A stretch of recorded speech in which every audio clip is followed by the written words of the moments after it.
အားလုံးပဲမင်္ဂလာပါကျွန်တော်တို့ Berry ပါကျွန်တော်ရဲ့ channel လေးကနေပြန်လည်ကြိုဆိုလိုက်ပါတယ်ပေါ့နော်ဆိုတော့ဒီနေ့ကတော့ကျွန်တော်ရဲ့ဒီ YouTube မှာရော TikTok မှာရောပေါ့နော်တောင်းဆိုမှုအများဆုံးသော tutorial ဖြစ်တဲ့ double chat tutorial လေးကိုသင်ပြမှာဖြစ်တယ်ပေါ့နော်ဆိုတော့ double chat ဆိုတာတော့ဒီ trick ကိုပြောတာပါပေါ့နော်ကျွန်တော်နိုင်ငံမှာတင်မကောက်ဘူးပေါ့နော် worldwide ကော international မှာရောပေါ့နော်နံပါတ်1လူကြိုက်အများဆုံး trick ဖြစ်သတ်မှတ်ခံထားရတဲ့trip ဖြစ်တယ်ပေါ့နော်ဆိုတော့ double chat ကကျွန်တော်တို့ဘာလို့အရန်လူကြိုက်များတာလဲဆိုရင်ပေါ့နော်ကျွန်တော်တို့ဒီ double check ကလုံးရတာတကယ်တော့လွယ်တယ်ပေါ့နော်ဒါပေမဲ့ကြည့်လိုက်ရင်ခက်တယ်လို့ထင်ရတယ်ပေါ့နော်ဒါကြောင့်နည်းနည်းခိုးဖြစ်တဲ့ပုံပေါက်တယ်ပေါ့နော်ခက်တဲ့ trick ကိုလုံးပြနေရလို့အထင်ခံရတယ်ပေါ့နော်တကယ်တော့လွယ်လေးပဲပေါ့နော်သူကပေါ့နော်ဆိုတော့နောက်တစ်ချက်ကကျွန်တော် combo တွေလှည့်တဲ့အခါမှာအရန်သုံးလေးရှိရပေါ့နော်ကျွန်တော်ဒီ easy medium ပေါ့နော် level combo တွေမှာဒီ double check ကိုအရန်သုံးတယ်ပေါ့နော်ကျွန်တော်လွယ်တဲ့ combo တွေအလဲလက် combo တွေမှာဒီ double check ကိုအများကြီးထည့်သုံးလေးရှိရပေါ့နော်ဆိုတော့ combo ဆိုတာတော့ကျွန်တော်တို့ဒီလိုမျိုး trick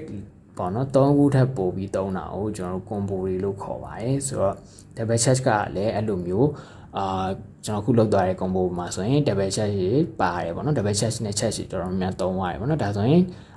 medium level လောက်လို့ပြောလို့ရတယ်ပေါ့နော်ဆိုတော့ advanced level မှာတော့ဒီလိုမျိုး double check တွေကျွန်တော်တို့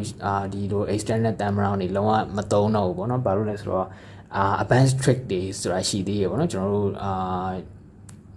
advanced trick တွေကတော့ဒါခက်တယ်ပေါ့နော်ကျွန်တော်တို့မှ10ချက်တစ်ချက်လောက်ပဲရတယ်ဆိုတော့ combo လှည့်ဖို့ဆိုတာကျွန်တော်တို့တောင်မှတော်တော်လေးခက်တယ်ပေါ့နော်အဲ့ဒါ advanced combo တွေကပေါ့နော်တော်တော်လေးခက်တဲ့ထဲမှာပါတယ်ပေါ့နော်ဆိုတော့ကျွန်တော်တို့ဒီ easy နဲ့ medium level combo တွေမှာဒီကျွန်တော်တို့ဒီ double check တွေကိုအရင်သုံးပါတယ်ပေါ့နော်ဒါကြောင့်လည်းကျွန်တော်တို့ဒီ double check ကနာမည်ကြီးရဲ့အရင်နာမည်ကြီးရဲ့ trip ဖြစ်နေတာပေါ့နော် okay ဆိုတော့ဘယ်လိုပဲနာမည်ကြီးဘယ်လိုကြောင့်မတင်ချင်းပေါ့နော်ကျွန်တော်တို့ဒီ double check tutorial လေးကိုတွားလိုက်ရအောင်ပေါ့နော်ဆိုတော့ double check ကိုကျွန်တော်ဒီ spinning pan နဲ့လုံးမပြတော့ဘူးပေါ့နော်ဘာလို့လဲဆိုတော့ဒီ spinning pan နဲ့မှလှည့်လို့ရတယ်ထင်သွားမှာစိုးလို့ပေါ့နော်ကျွန်တော်ရိုးခဲတန်လေးဘောပင်လေးဘာပဲတုံရတယ်ပေါ့နော် okay ကျွန်တော်ကတော့ဒီခဲတန်ကိုပဲသုံးပြမယ်ပေါ့နော်ကျွန်တော်တို့တော့လူမျိုးပို့ပြီးရှည်တာအဆင်ပြေမယ်လို့ထင်တယ်ပေါ့နော်လူမျိုးရိုးဒီဘောပင်လောက်လည်းရတယ်ပေါ့နော်ဒါပေမဲ့ကျွန်တော်ရှည်တာကိုခဲတန်လိုမျိုးပေါ့နော်ခဲတန်လောက်ရှည်ရင်တော့အဆင်ပြေတယ်ကျွန်တော်ရှည်မှပို့ပြီးလှည့်လို့အဆင်လှည့်လေ့ကျင့်လို့ကောင်းမယ်ပေါ့နော် spinning pan နဲ့လေ့ကျင့်တာကတော့အကောင်းဆုံးပေါ့နော်ကျွန်တော်တို့spinning pan မရှိဘူးဆိုရင်ကျွန်တော်ခဲတန်နဲ့လေ့ကျင့်လဲရတယ်ပေါ့နော်ကျွန်တော် spinning pan ကတော့ကျွန်တော်လုံးပတ်ကြီးတယ်လေးတယ်ဖြစ်တဲ့အတွက်ပို့ပြီးတက်လွယ်တယ်ပေါ့နော်spinning pan နဲ့လောကျွမ်းကျင်သွားပြီဆိုရင်ခဲတန်ကိုကင်ပြီးလှည့်ကြည့်လိုက်ခဏလေးနဲ့ရသွားတယ်ပေါ့နော်ဒါလို့ spinning pan မရှိရင်လည်းခဲတန်နဲ့လှည့်လေရပါတယ်ပေါ့နော်ဆိုတော့ကျွန်တော်တို့ဒီမှာ tutorial ကိုခဲတန်လေးနဲ့ပဲပြသွားမှာဖြစ်တယ်ပေါ့နော် okay ဆိုတော့ double charge ကကျွန်တော်တို့နီးမျိုးစုံနဲ့ပေါ့နော်ချင်းကပ်လို့ရတယ်ပေါ့နော်လေးလာလို့ရတယ်ဘာကြောင့်လဲဆိုတော့သူလွယ်တယ်ပေါ့နော်ကျွန်တော် charge တွေကျွန်တော်ရှေ့မှာ charge tutorial သင်ပြပြီးသွားပြီပေါ့နော်ရိုး normal charge ကတော့ဒီလက်ညှိုးနဲ့လက်ကလေး slot ကြားထဲမှာပဲထည့်ပြီးလှည့်တာပေါ့နော် slot ဆိုတာကတော့ကျွန်တော်တို့ဒီ SLOT slot ပေါ့နော်ဒီလက်ကြားတွေကိုခေါ်တာဖြစ်တယ်ပေါ့နော် okay ဒီလက်ညှိုးနဲ့လက်ကလေး slot ကြားထဲမှာဒီလိုမျိုးလေးလှည့်တာကတော့ကျွန်တော် normal charge ပေါ့နော်ကျွန်တော်ရိုး charge လှည့်နည်းဖြစ်တယ်ဒီတစ်ခါကျွန်တော်ဒီလက်ကလေးလက်ကြွယ်ကြားတွေကိုထည့်ပြီးတော့ slot ထဲကိုထည့်ပြီးတော့ကျွန်တော်လှည့်မယ်ဒါလည်း charge ပဲပေါ့နော်ဆိုအဲ့လိုမျိုးဒီလက်ညှိုးလက်ကလေးကြားထဲမှာတခါအဲ့လိုမျိုးလှည့်တာကိုလေ့ကျင့်မယ်ပြီးရင်လက်ကလေးလက်ကြွယ်ကြားထဲမှာအဲ့လို charge ကိုထည့်ပြီးတော့လေ့ကျင့်မယ်ပေါ့နော်အဲ့နှစ်ခုရရင်ကျွန်တော် double charge ကလွယ်ပါတယ်ပေါ့နော်ကျွန်တော် double charge ဆိုတဲ့အတိုင်းပဲ charge ကိုနှစ်ခါလှည့်တယ်ဆိုတဲ့သဘောတက်ရောက်တယ်ပေါ့နော် okay ကျွန်တော်ဒီမှာကျွန်တော်ဒီလက်ကလေးလက်ကြွယ်လက်ကြားထဲကိုထည့်ပြီးတော့ကျွန်တော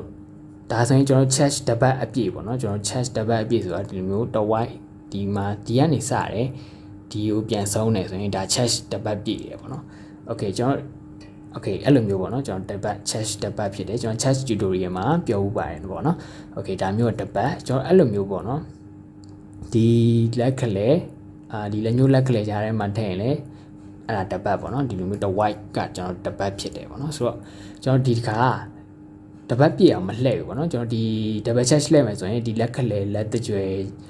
ကြားရရမယ်ဒီ slot ကနေပဲစလှည့်မှာပေါ့နော် okay ကျွန်တော်တပတ်ပြည့်အောင်အခုလိုမျိုးဒီလိုတပတ် charge တပတ်ပြည့်အောင်မလှည့်ဘူး charge ကိုကျွန်တော်တဝက်ပဲလှည့်မယ်ပေါ့နော်ဒီကစမယ်ဒီမှာပဲကျွန်တော်ဆုံးမယ်ပေါ့နော်ဒီလိုမျိုးနောက်တစ်ပတ်ထပ်မလှည့်ဘူးကျွန်တော်ဒီမှာစမယ်တဝက်ပဲလှည့်မယ်ပေါ့နော် okay အဲ့မှာရက်လိုက်ရက်ပြီးကျွန်တော်လက်ပြောင်းရမယ်အဲ့နေရာမှာ okay အဲ့နေရာမှာကျွန်တော်တို့နည်းနည်းလေးသတိထားရမယ်ပေါ့နော်ကျွန်တော်တို့ဒီလက်ညှိုးတွေကိုတန်းပြီးပြောင်းနိုင်ရအောင်ပေါ့နော် okay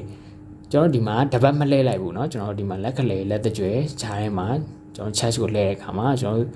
ဒီလောက်ပဲလှည့်တယ်ပြီးလက်တန်းပြောင်းတယ် okay ကျွန်တော်ဒီမှာဒီလောက်ပဲလှည့်ခဲ့တာဖြစ်တဲ့အတွက်ဒီလက်ညှိုးလက်ကလေးခြားထဲကိုပြောင်းပြီးရင်ကျွန်တော်ဒီအောက်ကနေလှည့်မယ် okay ဒါဆိုတပတ်ပြည့်သွားပြီပေါ့နော်ကျွန်တော်ဒီဘက်မှာ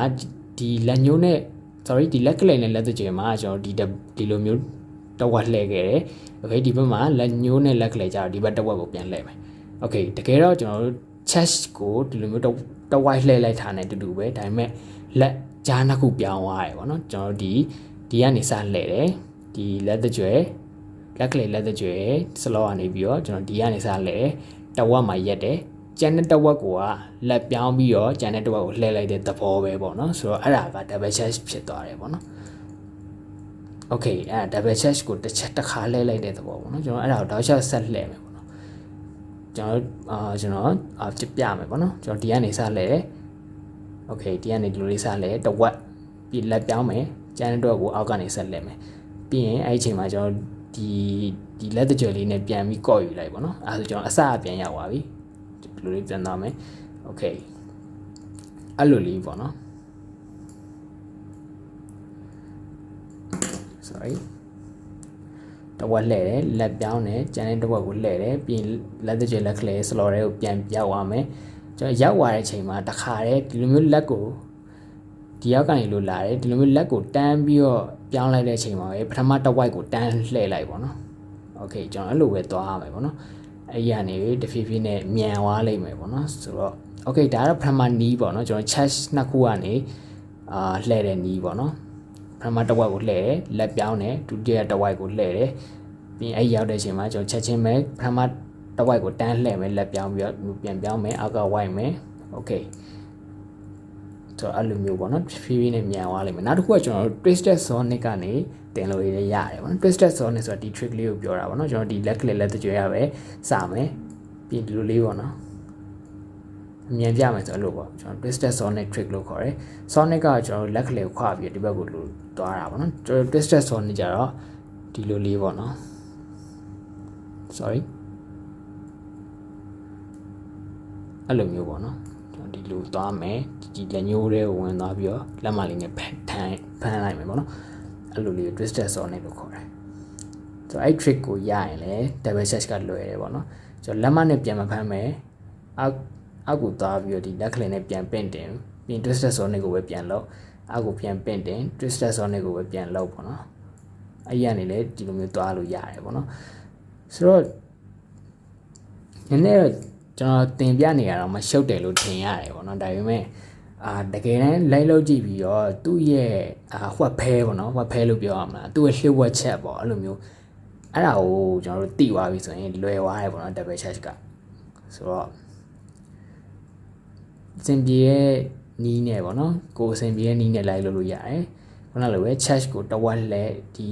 လက်တကြွယ်လက်ကလေး chest ကိုတဝက်လက်ပြောင်းကျန်တဲ့တဝက်ကိုအောက်ကိုထပ်လက်ပြန်ပြောင်း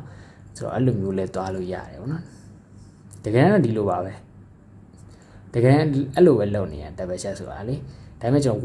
white ပြီးတော့လှည့်လိုက်တာပေါ့နော်တကယ် double chest ဆိုအဲ့လိုမျိုးပဲလုပ်နေလက်ကိုဟိုဘက်ဒီဘက်ပြောင်းနေတာဒါပေမဲ့ကျွန်တော်ပြောင်းတဲ့အခါမှာအောက်လေးကို white ပြီးတော့ပြောင်းလိုက်တာပေါ့နော်အဲ့လိုမျိုးဒါကိုလည်းအပေါ်ကနေ white ပြောင်းနေပေါ့နော် okay ဆိုတော့အဲ့ဒါတော့ double chest tutorial ပေါ့နော်တကယ်လို့မရှင်းရင်လည်းကျွန်တော်ကိုပြန်မေးလို့ရတယ်ပေါ့နော်ဒါလေးကနည်းနည်းပေါ့နော်ကျွန်တော်ကပြောသလိုအဲ့ဒီဟိုကဖဲပေါ့နော်အဲ့ဒီ clear word check ကိုမသိရင်တော့နည်းနည်းတော့တိုင်ပတ်နိုင်တယ်ဒါပေမဲ့လွယ်တဲ့ trick ထဲမှာတော့ပါတယ်ပေါ့နော် double check ကကျွန်တော်လိုမျိုးခုနလိုပဲကျွန်တော် white တစ်ဝက် white တယ်ဟိုဘက်ကိုလက်ပြောင်းမယ်အောက်တစ်ဝက်ကို white တယ်ပြီးဒီဘက်လက်ကိုပြန်ပြောင်းမယ်တစ်ဝက်ကိုတန်းလှည့်လိုက်တယ်နော်ပြီးရင်လက်ပြောင်းမယ်လှည့်မယ် white မယ်လှည့်မယ် white မယ်ကျွန်တော်အဲ့လက်ပြောင်းတဲ့အချိန်နဲ့ white တဲ့အချိန်လေးကိုတစ်ဆက်ထဲမြန်မြန်လေးလုံးနိုင်လိုက်တဲ့အချိန်မှာ double check ဆိုပြီးဖြစ်သွားတယ်ပေါ့နော် okay အားလုံးပဲရမယ်လို့ထင်တယ်ပေါ့နော် okay see you next video